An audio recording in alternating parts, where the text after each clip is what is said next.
যখন কোন মানুষের রূহ কবজ করা হয়, ওই মানুষটা যদি দিনদার হয়, পরহেজগার হয়, মুত্তাকি হয়, দুই ধরনের ফেরেশতা আছে, একটা হলো মালায়েকাতুল আযাব আর একটা হলো মালায়েকাতুর রহমা। রহমাতের ফেরেশতারা, আযাবের ফেরেশতারা। ভালো আমল যদি হয়, রহমাতের ফেরেশতারা চলে আসে, হাতে একটা কাপড়ের টুকরা থাকে, রেশমি রুমাল থাকে, সুগন্ধিওয়ালা। রূহটা কবজা করে রুমালের মধ্যে রাখা হয়, ওই রুমাল নিয়ে রওনা দেয় উপরের দিকে ঊর্ধ্ব গতিতে। কোরআনে আল্লাহ বলেন, ওয়ান্নাজিআতি গরকা ওয়ান্নাশিতাতি নাশতা ওয়াসসাবিহাতি সাবহা। সূরা নাজিআতের ৩ নম্বর আয়াত তাফসীর খুলে দেখবেন, ওয়াসসাবিহাতি সাবহা। এখানে আল্লাহ পাক বোঝাতে চান, যত দ্রুত সম্ভব নেককারের ফেরেশতা দ্রুত ওই রূহটা নিয়ে আরশের দিকে, আসমানের দিকে দৌড়াইতে থাকে। সুবহানাল্লাহ। প্রথম আসমানে যায়, আসমানের দরজা খুলে দেওয়া হলো, বলা হলো কার রূহ? বলে আব্দুল্লাহর ছেলে আব্দুল করিমের গোলাম থেকে নেওয়া হয়েছে। প্রথম আসমানের দায়িত্বশীল ফেরেশতারা বলে, হায় রে মালায়েকাতুর রহমা ফেরেশতা ভাইরা, কিছু সময়ের জন্য দাঁড়ান, অল্প সময় দাঁড়ান, এত সুন্দর এই কাপড় থেকে সুঘ্রাণ বের হচ্ছে, বহুদিন যাবত এই সুঘ্রাণ পাই না, একটু সময়ের জন্য দাঁড়ান। দায়িত্বশীল ফেরেশতারা বলে, দাঁড়ানো যাবে না, দাঁড়ানো যাবে না, এই রূহ দুনিয়াতে বহুত কষ্ট করেছে, এখন তাকে সরাসরি জান্নাতে দিতে হবে। ফেরেশতারা বলে, কিছু সময়ের জন্য দাঁড়ান, একটু সুঘ্রাণ নিয়ে নি। বলে, নেওয়ার সুযোগ নাই, দেওয়ার সুযোগ নাই। দ্বিতীয় আসমান, তৃতীয় আসমান, চতুর্থ আসমান, পঞ্চম আসমান, সপ্তম আসমান ভেদ করে আল্লাহ পাকের কথা কোরআনের বলেন, ওয়া ইন্না কিতাবাল আবরারি লাফি ইল্লিয়িন। আল্লাহ পাকের ঘোষণা, এই নেককারদের রূহ আমি আল্লাহ বলে দিলাম, সরাসরি ইল্লিয়িনের মধ্যে রেখে দাও। সুবহানাল্লাহ, ইল্লিয়িনের মধ্যে রেখে দাও। আম্মা বা'দু ফাআউযু বিল্লাহি মিনাশ শাইতানির রাজীম। বিসমিল্লাহির রহমানির রহিম। وعاشروهن بالمعروف. وقال تعالى يا أيها الذين آمنوا اتقوا الله حق تقاته ولا تموتن إلا وأنتم مسلمون. وقال تعالى يا أيها الذين آمنوا قوا أنفسكم وأهليكم نارا وقودها الناس والحجارة عليها ملائكة غلاظ شداد لا يعصون الله ما أمرهم ويفعلون ما يؤمرون. آمنت بالله صدق الله مولانا العظيم. اللهم صل على محمد وعلى آل محمد كما صليت على إبراهيم وعلى آل إبراهيم إنك حميد مجيد. اللهم بارك على محمد وعلى آل محمد كما باركت على إبراهيم وعلى آل إبراهيم إنك حميد مجيد. اللهم أنت ربي لا إله إلا أنت خلقتني وأنا عبدك وأنا على عهدك ووعدك ما استطعت أعوذ بك من شر ما صنعت أبوء لك بنعمتك علي وأبوء بذنبي فاغفر لي فإنه لا يغفر الذنوب إلا أنت. মুআজ্জাজ মুহতারাম সম্মানিত মুসল্লিয়ান ইকরাম, পূর্বগুড়াম 10 নং রোড জনকল্যাণ সোসাইটির উদ্যোগে 6 ফেব্রুয়ারি 2025 রোজ বৃহস্পতিবার ওয়াজ ও মাহফিলের সম্মানিত উপস্থিতি ওলামা ইকরাম, অত্র মসজিদের পরিচালনা কমিটি সহকারে নিয়মিত মুসল্লি, মুরব্বিয়া নিজাম, ছোট ভাইরা, যুবক ভাইরা, আজকের অত্র মাহফিলের আমন্ত্রিত ওলামা ইকরাম, বিশেষ করে এই মাহফিলের বাস্তবায়ন আয়োজনের জন্য এই এলাকার যাদের সামান্যতম সময়, পরামর্শ, অর্থ যে যেভাবে সহযোগিতা করেছেন, আল্লাহ পাক আমাদের সকলকে দুনিয়াতে আখিরাতে এর থেকে অতি উত্তম বদলা আল্লাহ পাকের শান অনুযায়ী আমাদেরকে দান করেন, আমিন। অতএব মসজিদের সম্মানিত খতিব সাহেব হুজুর, তিনি নিজেও তো একজন বক্তা, সব জায়গায় বয়ান করেন।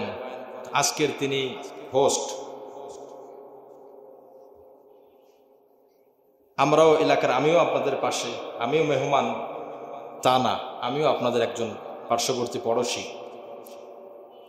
দূর থেকে ওলামা একরাম আসবেন, গুরুত্বপূর্ণ বয়ান করবেন, আমরা তাদের কথা শুনব, তদনুযায়ী আমল করব। বিশেষ করে পর্দার আড়ালে মা ও বোনেরা রয়েছেন, আল্লাহ পাক আমাদের সকলকে একত্রিত হয়ে জান্নাতে যাওয়ার তৌফিক দান করেন, আমিন। পৃথিবীতে আল্লাহ পাক পাঠিয়েছেন মানুষকে আল্লাহর হুকুম মানার জন্য, কি বলেন ঠিক কিনা? এই যে আলোচনা, তাফসির, জুমা, যত বয়ান, উদ্দেশ্য কিন্তু আমল। নামাজের আলোচনা শেষ হলো, কিন্তু নামাজ পড়লাম না, তো আমার এই আলোচনায় আমার উপকার হল। মোহতারাম হাজিরিন, বেয়াদবি মাফ করবেন, আমরা দ্বীনি নসিহাত অনেক শুনছি, অবশ্যই উপকার রয়েছে, কিন্তু আমাদের পরিবর্তন হচ্ছে না এখনো। এর অর্থ, এর কারণ হলো আমরা আমলের দিকে ধাবিত হচ্ছি না।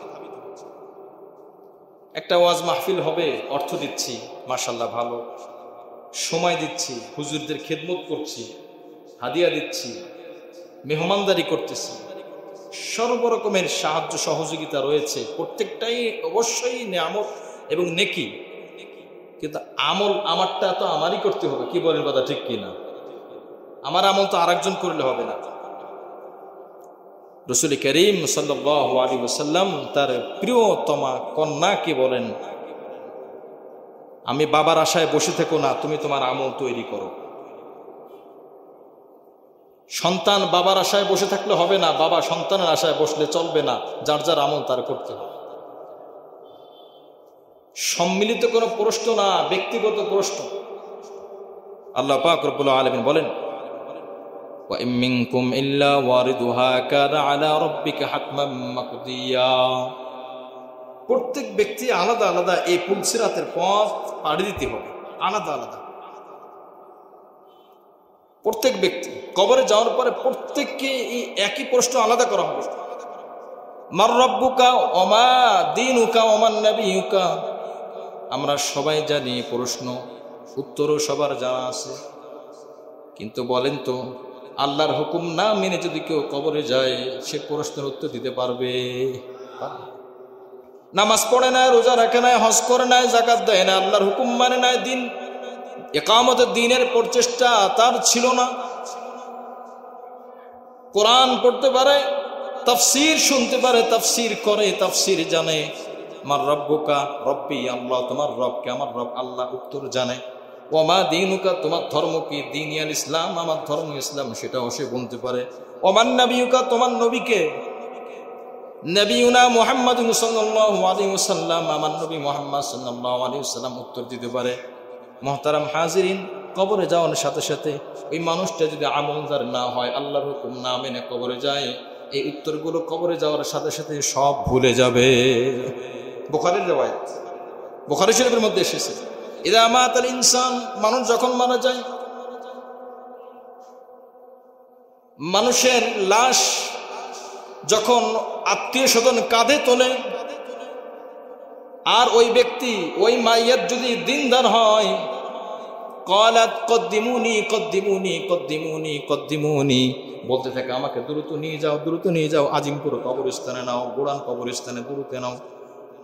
ফাইন কানাত সালিহাতান, যদি সে ভালো মানুষ হয়, দ্রুত নিয়ে যাও, কারণ সে দেখতে পায় তার কবরে যাওয়ার সাথে সাথে কবরের মধ্যে আল্লাহ পাক জান্নাতের সাথে সরাসরি যোগাযোগের ব্যবস্থা করে দিবেন। সুবহানাল্লাহ। তিরমিজির riwayat, লম্বা হাদিস, ফুতিহাত লাহু বাবান ইলাল জান্নাহ।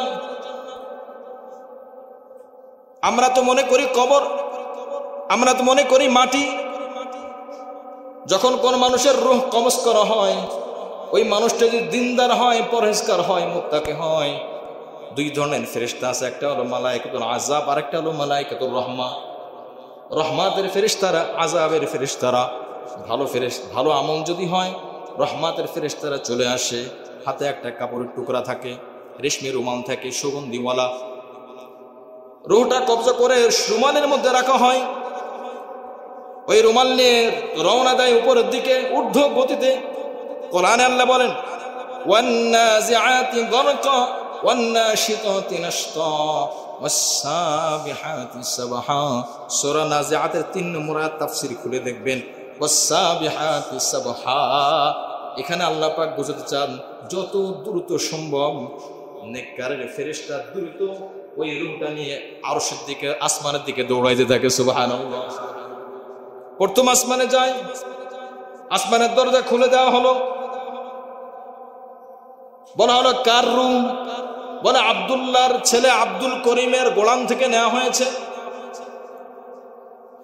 প্রথম আসমানের দায়িত্বশীল ফেরেশতারা বলে হায় রে মালাইকাতুর রহমা ফেরেশতা ভাইরা কিছু সময়ের জন্য দাঁড়ান, অল্প সময় দাঁড়ান, এত সুন্দর এই কাপড় থেকে সুঘ্রাণ বের হচ্ছে, বহুদিন যাবত এই সুঘ্রাণ পাই না, একটু সময়ের জন্য দাঁড়ান।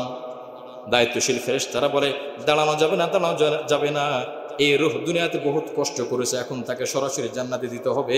ফেরেশতারা বলে কিছু সময়ের জন্য দাঁড়ান, একটু সুঘ্রাণ নিয়ে নি। বলে নেওয়ার সুযোগ নাই, দেওয়ার সুযোগ নাই। দ্বিতীয় আসমান, তৃতীয় আসমান, চতুর্থ আসমান, পঞ্চম আসমান, সপ্তম আসমান ভেদ করে আল্লাহ পাকের কথা কোরআনে বলেন ইন্না কিতাবাল আবরারি লাফি ইল্লিয়িন। আল্লাহ পাকের ঘোষণা, এই নেককারদের রূহ আমি আল্লাহ বলে দিলাম সরাসরি ইল্লিয়িনের মধ্যে রেখে দাও। সুবহানাল্লাহ। ইল্লিয়িনের মধ্যে রেখে দাও। রূহ ভালো, বডি যেমন হোক এতে কোনো যায় আসে না। দুনিয়ার বডি দুনিয়াতে পচে গেলে শেষ হয়ে যায়। আমরা মনে করি ওই আজিমপুর কবরস্থান, ওখানে মনে হয় আযাব হয়, কবর খনন করলে আযাব দেখা যায় না। কোরআনের মধ্যে আসছে 18 নম্বর পারা, ومن ورائهم برزخ إلى يوم يبعثون। মৃত্যুর পরে যে জিন্দেগি বলা হয় ওটাকে বলা হয় বারজাখের জীবন, বারজাখের জীবন। একটা হলো রূহের জগৎ, রূহ সেখানে ছিল। 2 নম্বর মায়ের পেট, 3 নম্বর আলমে দুনিয়া, 4 নম্বর আলমে বারজাখ। এটা কবর না শুধু, এটা বারজাখ। ওখানে শাস্তি হয়, ওখানে আরাম হয়। এটা মাটির মধ্যে না। মানুষের বডির কষ্ট হয় না, কষ্টটা হয় রূহের কষ্ট হয়। যদি কোনো মানুষের মারা যায় পোস্টমর্টেম করে ব্যথা পায় না। মারা যাওয়ার আগে পোস্টমর্টেম কেন করে না? তার রূহ ভিতরে আছে, ব্যথা পাবে, কাটলে ব্যথা লাগবে, এই জন্য কাটে না। রূহটা বের হয়ে গেল, এখন যত কাটাকাটি করে কোনো ব্যথা লাগে না। কি বলুন কথা ঠিক কিনা? রূহ বের হয়ে গেলে কোনো ব্যথা পায় না মানুষ, এই জন্য কাটে, এই জন্য ডাক্তাররা কাটে। নচেত আপনার শরীরে একটা পশমও টানতে আপনি দিবেন না। অথচ আপনার আমার শরীরকে আল্লাহ মাফ করুক, এটা না জায়েজ যদিও, ব্যাস ভিতর থেকে সব আল্লাহ পাকের নিয়ামতগুলো বের করছে। অ্যাক্সিডেন্টের রোগীরে দেখা যায় গলা থেকে নিয়ে একদম নাভি পর্যন্ত সেলাই দেওয়া থাকে, চোখ নাই, গুরুত্বপূর্ণ অংশগুলো নাই। এটা কাটলো কেন? বলে এখন রূহ নাই, রূহ চলে গেছে যেখান থেকে। এই জন্য মানুষ বলে ইন্তেকাল, মারা না, ইন্তেকাল। ইন্তেকালের আবেদনই করতে হলো স্থানান্তর হওয়া, এক জায়গা থেকে আরেক জায়গা যাওয়া। রূহের জগৎ থেকে মায়ের পেটে আসলো, এক ইন্তেকাল। মায়ের পেট থেকে দুনিয়া আসলো, আরেক ইন্তেকাল। দুনিয়ার থেকে কবরে গেল, এটাও একটা ইন্তেকাল। কবর থেকে মানে বারজাখের জগৎ থেকে আরশে চলে গেল, এটা চতুর্থ ইন্তেকাল। এই জন্য ইন্তেকাল এটাই সহি শব্দ, বিশুদ্ধ শব্দ। মুআজ্জাজ হাজিরিন, এই জন্য মানুষের আমল সুন্দর হলে উপরে চলে যায়, রূহ উপরে যায়, ব্যাস। আফরিশু লাহু বাবান আলবিসু লাহু বাব আফরিশু লাহু বাবান ইলাল জান্নাহ ইফতাহু লাহু বাবান ইলাল জান্নাহ। তার কবরের মধ্যে, এই কবর ওই মাটির কবর না, একটু আগে যে কথা থেকে বুঝলাম, রূহটা যেখানে রাখা হয় জান্নাতের সাথে যোগাযোগের ব্যবস্থা করা হয়। দুনিয়ার মানুষ অল্প দামি সাদা 3 টুকরা কাপড় পরিধান করিয়ে কবরে পাঠিয়ে দেওয়া হয়েছে। আল্লাহ পাক বলেন এই রূহটা যে কোনো জায়গায় রাখবা না, জান্নাত থেকে পোশাক দিয়ে সরাসরি রূহটা জান্নাতের মধ্যে দিয়ে দাও। সুবহানাল্লাহ। আর যদি খারাপ হয়, ওয়াইন কানাত গায়রা সালিহা, যদি সে খারাপ হয়, যখন খাট বাসে লাশকে নিয়ে যাওয়া হয় তখন সে বলে ইলা আইনা তাযহাবুন, ইলা আইনা তাযহাবুন, কোথায় নিয়ে যাও, একটু দাঁড়াও, একটু দাঁড়াও। তার কারণ সে জানে কিছুক্ষণ পরে কবরে রাখা হবে। মার রব্বুকা ওমা দীনুকা ওমান নবিয়ুকা, 3টি প্রশ্ন করা হবে। প্রত্যেকটি প্রশ্ন সে দুনিয়াতে মুখস্থ পারত, কিন্তু আমল না করার কারণে কবরে যাওয়ার সাথে সাথে লা আদ্রি, আমি কিছুই জানি না, আমি কিছুই জানি না। অনেক সময় দেখবেন মানুষ মুখস্থ পারা সত্ত্বেও ভয়ের কারণে অনেক সময় ভুলে যায় কি যায় না, ভুলে যায়, বলে পারো না এই কারণ, তুমি তো পারতা, ভুলে গেছি ভয়ে। দুনিয়ার ভয়ে যদি শব্দ ভুলে যায়, তো কবরে যাওয়ার পরে ফেরেশতা যখন বিকট আওয়াজের সাথে কুসরি ভয়ঙ্কর চেহারার সাথে যখন ওই ফেরেশতা, আযাবের ফেরেশতা আসবে, নবী আলাইহিস সালাম জিবরিল আমিন আলাইহিস সালামকে দেখতে চেয়েছিলেন। নবী আলাইহিস সালাম মানে তার মূল যে চিত্র মুসা আলাইহিস সালাম দেখতে চেয়েছিলেন, যে একটু দেখান তো। জিবরিল আমিন আলাইহিস সালামকে যখন তার আকৃতি তিনি ধারণ করেছেন, দেখা যায় এক পাখনা দুনিয়াতে আর এক পাখনা আসমানে। আজও পর্যন্ত আসমান কত দূরে মানুষ বলতে পারে, তাফসীরে রুহুল বায়ানের মধ্যে এসেছে 500 বছরের দূরত্ব। কিন্তু 500 বছর কোন গতি সম্পন্ন বাহনের দ্বারা আজও পর্যন্ত কেউ বলতে পারে না। বলেন কথা, সব থেকে দ্রুত সম্পন্ন গতি সম্পন্ন যেটা, সেটা হলো আলো 1,86,000 মাইল, কিলোমিটার না, কিলোমিটার আরো বেশি, 2.5 লক্ষের উপরে গতি সম্পন্ন। এখন এখান থেকে প্রথম আসমান 500 বছরের যে দূরত্ব, যদি আপনি পৃথিবীতে এমন কোন বাহন বানান, যদি ধরে নেওয়া হয় যে 500 বছরের দূরত্ব আলোর গতি অনুযায়ী, তো আলোর গতি সম্পন্ন একটা বাহন তৈরি করতে হবে, যার প্রতি সেকেন্ডে প্রায় 2.5 লক্ষ কিলোমিটার দূরে যেতে পারে। এমন গতি সম্পন্ন বাহন যদি দুনিয়াতে মানুষ তৈরি করে, তারপরে 500 বছর লাগাতার বিরতিহীনভাবে চলতে থাকবে, যদি ওই কথা সহি হয়, তখন সে প্রথম আসমান খুঁজে পাবে। জোরে বলেন আল্লাহু আকবার। এত গতি সম্পন্ন বাহন আজ পর্যন্ত তৈরি হয়নি। এই জন্য মুআজ্জাজ হাজিরিন, খারাপ রূহ যদি হয়, কাপড় আনে, নোংরা ময়লা কুসরি কাপড়, মানুষ ফিরেও তাকায় না, দুর্গন্ধ সহ্য করতে পারে না, এমন কাপড় আনা হয়, এনে এরপরে রূহটা দিতে চায় না।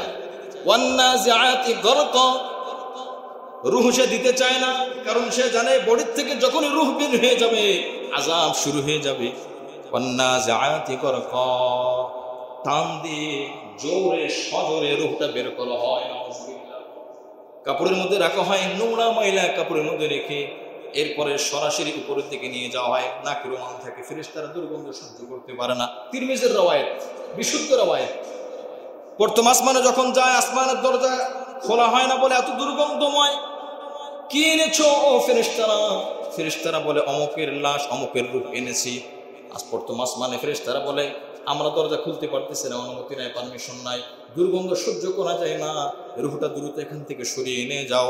ওই আযাবের ফেরেশতারা প্রথম আসমান আর ভেদ করতে পারে না, সাথে সাথে বলা হয় ইন্না কিতাবাল ফুজ্জারিনা ফি সিজ্জিন, খারাপ যারা আছে তাদের রূহটা সিজ্জিনের মধ্যে রেখে দাও।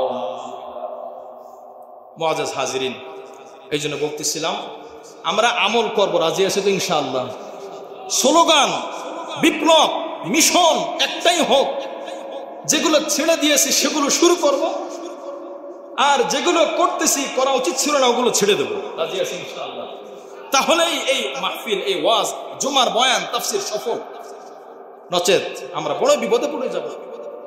আজ দুনিয়াতে শান্তিতে চলতে চাই, আখিরাতে শান্তিতে চলতে চাই, এটার জন্য ফর্মুলা হলো কোরআনের ফর্মুলা হলো হাদিসের ফর্মুলা, এখানে সব দেয়া আছে। মুআজ্জাজ হাজিরিন, মহিলারাও এখানে এসেছে, আমাকে বলা হয়েছে মহিলাদের বিষয় বলতে। মহিলাদের ব্যাপারে আমি কি বলবো? আল্লাহ পাক নিজে কোরআনে যা বলে দিয়েছেন এটাই তো শেষ করা যাবে। আমরা একটা আওয়াজ সব থেকে বেশি শুনি, বাবা মার হক, সন্তানের উপরে কি কর্তব্য, বাবা মার কি কি হক সন্তানের উপরে। অনুরূপ ভাবে স্বামীর কি কি হক স্ত্রীর উপরে। তো বাবা মার হক সম্পর্কে আলোচনা বেশি হয়, কি বলেন কথা ঠিক কিনা? স্বামীর হক সম্পর্কেও আলোচনা বেশি হয়, কিন্তু বাবা মার যেমন হক আছে সন্তানের কাছে পাওনা, সন্তানেরও হক বাবা মার কাছে আছে কি আছে না, ওই আলোচনাটা কম। আরো আশ্চর্যের বিষয় কি জানেন? সর্বপ্রথম সন্তানের হক বাবা মার উপরে, তারপরে বাবা মার হক সন্তানের উপরে। আগেরটা যখন ছেড়ে দিয়েছি পরেরটা অটোমেটিক আর হচ্ছে না। এই জন্য সন্তানের কি কি হক, বিশুদ্ধ কিতাব থেকে শিক্ষা অর্জন করা, হক্কানি উলামা ইকরাম থেকে জেনে নেওয়া, হুজুর আমার সন্তান হবে আল্লাহ চাইলে আমার কি কি দায়িত্ব, কি কি কর্তব্য। ওমর রাদিয়াল্লাহু আনহুর কাছে এক বাবা এসে বিচার দিয়েছে, আমার সন্তান আমার কথা শুনে না, বিচার করেন, আপনি ওয়াজ করেন, আপনি না খলিফা, আপনি বাদশা। আমরা হুজুরদের কাছে তো অনেক সময় বলি, হুজুর আমার ছেলে কথা শুনে, একটু দোয়া করেন, একটু ওয়াজ করেন। এরকম একটা বিচার হুজুর ওমর রাদিয়াল্লাহু আনহুর কাছে গেছে। ওমর রাদিয়াল্লাহু আনহু বলছেন, ঠিক আছে, বাদী বিবাদে দুজনেই তো লাগবে বিচার করার জন্য, কি বলেন কথা ঠিক কিনা? একতরফা কথা শুনলে, বিচার করলে হাসরের ময়দানে এই যে আমার হাত যেমন বাধা আমি দেখাচ্ছি এইভাবে উঠবে প্রত্যেকটা বিচারক। মিশকাত শরীফের হাদিস প্রথম খণ্ড, বাবুল কজায়া, বাবুল কজিয়া, এই বিচার অধ্যায়ের মধ্যে পাবেন প্রত্যেকটা বিচারক। বিচারক বলতে শুধু সুপ্রিম কোর্ট হওয়ার প্রয়োজন না, আপনি আপনার এলাকার একজন বিচারক হতে পারেন, দায়িত্বশীল হতে পারেন। আপনার পরিবার আপনি দায়িত্বশীল, আপনার দোকানের আপনি মালিক, আপনি দায়িত্বশীল। দুইজন কর্মচারী ঝগড়া লেগেছে, আপনি একজনের কথা শুনে বিচার করতে পারেন না, আপনি দুইজনের কথা শুনবেন, কি বলেন কথা ঠিক কি না? এইভাবে উঠবে। হাদিসের মধ্যে এসেছে, ইম্মা আদলুহু, তার ন্যায় পরায়ণতা যদি থাকে হাত খোলা হবে, আর যদি ন্যায় পরায়ণতা না পাওয়া যায় তো তাকে ওই অবস্থায় জাহান্নামে দিয়ে দেওয়া হবে। জোরে করে নিয়ে যাবে, কত কঠিন বিষয়। এই জন্য বিচারের আগে হুঁশিয়ার থাকবো। ওমর রাদিয়াল্লাহু আনহু বলছেন, সন্তানকে ডাকা হোক, সন্তান বলো তোমার বাবা তোমার ব্যাপারে অভিযোগ দিয়েছে, তুমি নাকি তোমার বাবার কথা শোনো না। সন্তান বলে, অবশ্যই আমার বাবা বিচার দিয়েছে, আপনি যে বিচার করবেন আমি মেনে নেব। তবে ওমর রাদিয়াল্লাহু আনহু, আমার একটা কথা আছে। কি কথা? বলে, শুধু কি বাবা মার হক, ইসলামে কি সন্তানের কোনো হক আছে কিনা? কি বলেন, সন্তানের হক আছে কিনা? আছে। এখানে আমরা ম্যাক্সিমাম হয়তো বা বাবা, মা বোনেরা আছেন, তারা মা হয়ে গিয়েছেন। সন্তান বলে কি হক, সন্তানের কি হক বাবা মার কাছে? ওমর রাদিয়াল্লাহু আনহু বলেন, একজন দিনদার মহিলা বিবাহ করবে, সন্তানের জন্য প্রথম হাদিয়া। কারণ আজকে এই মহিলা এই পুরুষের স্ত্রী, অদূর ভবিষ্যতে এই মহিলা তার সন্তানের মা। সুতরাং এরপরে কি হক? বলে তার সুন্দর একটা নাম রাখবেন। ওই লোকের সন্তান ওমর রাদিয়াল্লাহু আনহুকে বলেন, শোনেন, আমার বাবা আমার নাম লিখছে হাজান, যার অর্থ হলো রূঢ়, খারাপ। বলেন, আমার বাবা কি আমার নামের হক আদায় করছে? বলে, না তো, হক আদায় করে নাই। আমার যে মা, মানে আমার বাবার স্ত্রী, সে দিনদার না, পরহেজগার না, বেপরদায় উল্টা পাল্টা এলাকার মধ্যে চলাচল করে, আমার নিজেরই পছন্দ হয় না। বলেন তো, আমার মা আমার যেমন পাওয়া দরকার ছিল, আমার বাকি ওরকম একটা মা আমাকে হাদিয়া দিয়েছে। ঘটনাটা কি বুঝে আসতেছে ভাই? শুধু ঘটনা না, ওমর রাদিয়াল্লাহু আনহু বিচারক। 1400 বছর পর আজকে শুধু ঘটনা মাত্র না, ঘটনা না। ওমর রাদিয়াল্লাহু আনহু বললেন, সত্যই তো, আপনি বাবা বিচার নিয়ে আসছেন, আপনার পক্ষে সন্তানের বিরুদ্ধে বিচার করার আগে সন্তানের পক্ষে আপনার বিরুদ্ধে বিচারটা আমার আগে করতে হয়। এই জন্য সন্তানের হক আছে কি আছে না? বলেন, আগে সন্তানের হক, আগে সন্তানের হক, আগে সন্তানের হক।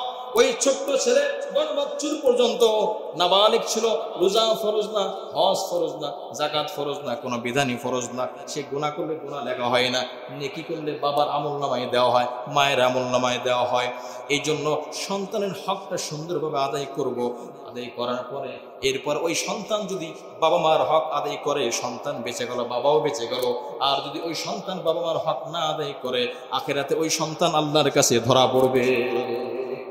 অনুরূপভাবে সন্তানের হক যদি বাবা মা আদায় না করে, বাবা মাও সন্তানের কাছে আল্লাহর কাছে সন্তানের ব্যাপারে ধরা পড়ে যাবে। এই জন্য সন্তানের হক জানা, বাবা মার হক জানা, স্ত্রীর হক জানা, স্বামীর হক জানা। শুধু স্বামীর হক, আমি আয়াত তেলাওয়াত করেছি সূরাতুন নিসা। এই সূরার নাম হলো মহিলার সূরা। জোরে বলেন সুবহানাল্লাহ। কি সূরা? মহিলার সূরা। পুরুষের নামে আলাদা কোনো সূরা নাই। জোরে বলেন সুবহানাল্লাহ। পুরুষের নামে, মানুষের নামে সূরা আছে, সূরাতুল ইনসান আছে, সূরাতুল দাহর, কিন্তু পুরুষের নামে কোনো সূরা নাই। নাস মানে মানুষ, পুরুষও হয় মহিলাও হয়। সূরাতুর রিজাল, রজুল মানে পুরুষ, মহিলার নামে আলাদা সূরা আসছে। আল্লাহ পাক বলেন ওয়াশিরুহুন্না বিল মারুফ, তোমরা স্ত্রীদের সাথে তোমাদের রমণীদের সাথে সুন্দর আচরণ করো। রাজি আছে ইনশাআল্লাহ?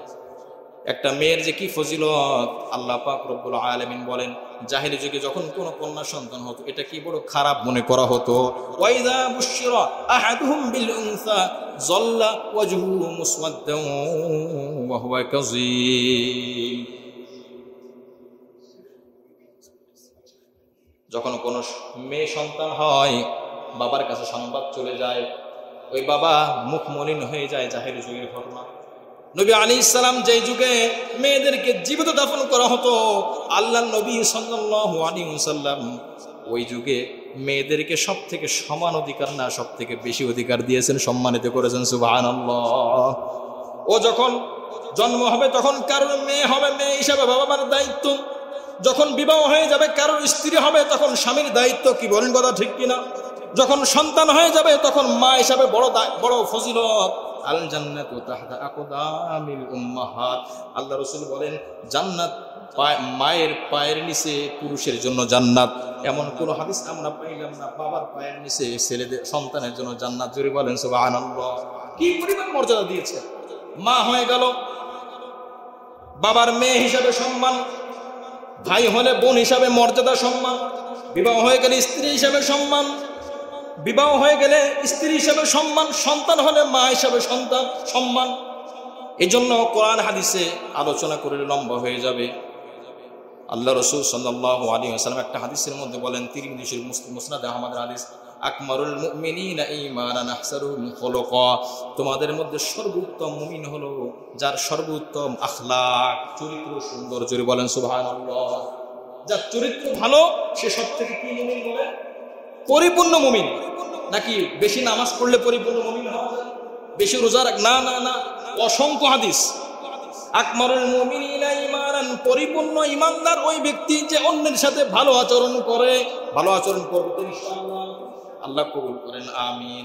হাদিসের মধ্যে এসেছে আল্লাহ রাসূল সাল্লাল্লাহু আলাইহি ওয়াসাল্লাম বলেন যে মানুষের ব্যবহার ভালো, দান ভালো, সদকা ভালো, কিন্তু আল্লাহর হুকুম অলসতা অবহেলার কারণে কম কম করে, আল্লাহ রাসূল বলেন সে আল্লাহর কাছাকাছি থাকে। জোরে বলেন সুবহানাল্লাহ।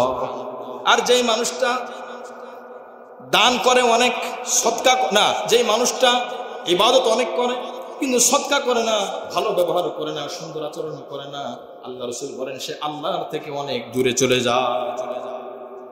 এই জন্য রাসূল বলেন এই হাদিসের শেষ, খিয়ারুকুম খিয়ারুকুম লিনিসাইহিম, আর তোমাদের মধ্যে উত্তম হলো ওই ব্যক্তি যে তার স্ত্রীর কাছে উত্তম। স্ত্রীর কাছে উত্তম হতে রাজি আছেন ইনশাআল্লাহ? আর স্ত্রীর কাছে উত্তম হওয়ার জন্য শুধু স্ত্রীর হক স্বামীর হক বললে তো হবে না। আমার কি করণীয় আছে, আমার কি করণীয় আছে এটা তো আমার আগে জানতে হবে। এই জন্য আমি বলি এটা পাঠ আলাদা উচিত। স্ত্রী জানবে স্বামীর কি কি দায়িত্ব, এটা জানবে, আর স্বামী জানবে স্ত্রীর কি কি হক আমার কাছে। একজন আরেকজন এটা জানা দরকার নেই। তার কারণ কি জানেন? এই যে এখানে তো সব শ্রেণীর মানুষ, মহিলারাও আছে পুরুষরাও আছে। স্ত্রীর হক শুনলে মহিলারা তো খুব খুশি, মাশাআল্লাহ আমাদের তো হক। ঘরের মধ্যে যাওয়ার পরে বলবে যে হুজুর বলছে স্ত্রীর এই হক। আবার অপরদিকে স্বামীর হক শুনলে স্ত্রীরাও যদি শোনে, স্বামী যদি শোনে তো স্বামী যে বলবে জানো কি কি হক, স্বামীর কি কি হক জানো, এই ঝগড়া লাগবে। এই টানাটানি আর ঠেলাঠেলির কারণে সম্পর্ক মজবুত হয় না। এই জন্য যার যার দায়িত্ব তার তার জানাটাই যথেষ্ট। কি বলেন কথা ঠিক কিনা? আমরা স্বামী, আমাদের দায়িত্ব হলো স্ত্রীর হক কি এটা জানবো। রাজি আছে তো ইনশাআল্লাহ? আর যারা মহিলা তাদের দায়িত্ব স্বামীর কি হক, মহিলারা আপনাদের স্ত্রীর কি হক এটা দেখার দরকার নাই আপাতত। কি বলেন কথা ঠিক কিনা? বেশি কিছু কিছু জায়গায় বেশি এলেম অর্জন করলে হজম হয় না, যে এলেমের কারণে হজম হয় না ওই এলেম শেখাটা কাল হয়ে দাঁড়ায়। এই জন্য আমরা এটা করবো না। আল্লাহ নবী সাল্লাল্লাহু আলাইহি ওয়াসাল্লামের স্ত্রীগণ এত উপকার করেছেন, মাঝে মাঝে এত সুন্দর সুন্দর পরামর্শ দিয়েছেন। হযরত নবী করিম সাল্লাল্লাহু আলাইহি ওয়াসাল্লাম একদিন কথা বলতেছিলেন, কিন্তু কথার মধ্যে একটু ক্ষুধার আওয়াজ, ক্ষুধা দুর্বলতা প্রকাশ পাচ্ছে। আনাস রাদিয়াল্লাহু আনহু আবু তালহা রাদিয়াল্লাহু আনহুর বাড়িতে চলে গেলেন। উম্মে সুলাইম আবু তালহা রাদিয়াল্লাহু আনহুর স্ত্রী, ওনাকে বলেন যে নবীজি একটু ক্ষুধার্ত মনে হচ্ছে, কি করা যায়? স্ত্রী বলে 2-3টা রুটি আছে, এটা নিয়ে যান। আনাস রাদিয়াল্লাহু আনহু বলেন ঠিক আছে আমার কাছে দেন। আবু তালহা রাদিয়াল্লাহু আনহু রুটি নিয়ে ব্যাস নবীজির কাছে চলে গেলেন গোপনে, যে নবীজি একা খাবে, নবীজি ক্ষুধার্ত, ব্যাস কাপড়ের ভিতরে ঢুকিয়ে চলে গেছেন, বুখারী শরীফের হাদিস। যখনই নবীজির কাছে দরবারে গেছে, মজলিসে গেছে, নবীজি দূর থেকে দেখে নবীজি মুস্কি হেসে দিয়েছে, সুবহানাল্লাহ। কোনো কথা হয় নাই। নবীজি বলেন, হে আনাস, আবু তালহা তোমাকে পাঠিয়েছে। সুবহানাল্লাহ। আর সালাকা আবু তালহা, নবীর কাছে আল্লাহ পাক ইলমে ওহী নাযিল করেছেন। সুবহানাল্লাহ। তখন আনাস বলে, নাম ইয়া রাসূলুল্লাহ, ইয়া রাসূলুল্লাহ, আল্লাহ রাসূল আবু তালহা পাঠিয়েছে। নবী বলেন, আলী তাআম, খাবারের জন্য পাঠিয়েছে। জোরে বলেন সুবহানাল্লাহ। নবী বুঝে গেছেন যে খাবারের জন্য। আনাস রাদিয়াল্লাহু আনহু একটু হয়রান হয়ে গেলেন যে 2-3টা রুটি, ভাবলাম এটা গোপনে থাকবে, নবীজিকে গোপনে খাইয়ে চলে যাব। নবীজি তো পুরো মজলিসের মধ্যে ঘোষণা দিয়ে দিল। আল্লাহ রাসূল ঘোষণা দিলেন, চলো আবু তালহার বাড়িতে চলো, আমরা মেহমানদারি গ্রহণ করবো। জোরে বলেন সুবহানাল্লাহ। 3টা রুটি, মাত্র 2টা রুটি। নবীজি রওনা দিলেন। আনাস রাদিয়াল্লাহু আনহু আগে চলে গেলেন, আবু তালহার বাড়িতে পৌঁছে গেলেন। আবু তালহাকে বলছেন, রাসূলুল্লাহ আসতেছে। বলে, তুমি বলো নাই যে মাত্র 2-3টা রুটি? বলে, বলা তো সুযোগই পাইনি, আমি দাঁড়াইছি। বলেন, আবু তালহা পাঠাইছে? বলে, হ্যাঁ। রুটি নিয়ে পাঠাইছে? বলে, হ্যাঁ। নবীজি রওনা দিয়েছেন, আমি কি করবো? আবু তালহা ঘর থেকে বের হলেন। আবু তালহার স্ত্রী, এই যে মহিলাদের কথা দেখেন, কিছু কিছু জায়গায় মহিলারা এমন দিনদার যদি হয়, এত বিচক্ষণ হয়, স্বামীর সান্ত্বনার বড় একটা মাধ্যম হয়। আবু তালহা খুব পেরেশানি, এখন এতগুলো লোক, 3টা রুটি আমি কি করব? আবু তালহা রাদিয়াল্লাহু আনহুর স্ত্রী বলেন, চিন্তা করেন না, যেহেতু রাসূলুল্লাহ সাল্লাল্লাহু আলাইহি ওয়াসাল্লাম আসতেছেন, এখানে কোনো টেনশনের কারণ নাই। সুবহানাল্লাহ। নবীজিকে রিসিভ করে ভিতর নিলেন। নবীজি বললেন, এই আবু তালহার স্ত্রী উম্মে সুলাইম, তরকারি কিছু আছে? বলে, ইয়া রাসূলুল্লাহ, কিছুই নাই, কড়াইতে মশকের মধ্যে অল্প কিছু ঝোল লাগানো আছে, পনির বা ঘি আছে। বলে, আনো এটা। নবীজি 3টা রুটি ছিললেন, ছিলে পনিরের সাথে মিলাইলেন, ঢেকে রাখলেন। এরপরে বললেন, 10 জন করে আসো।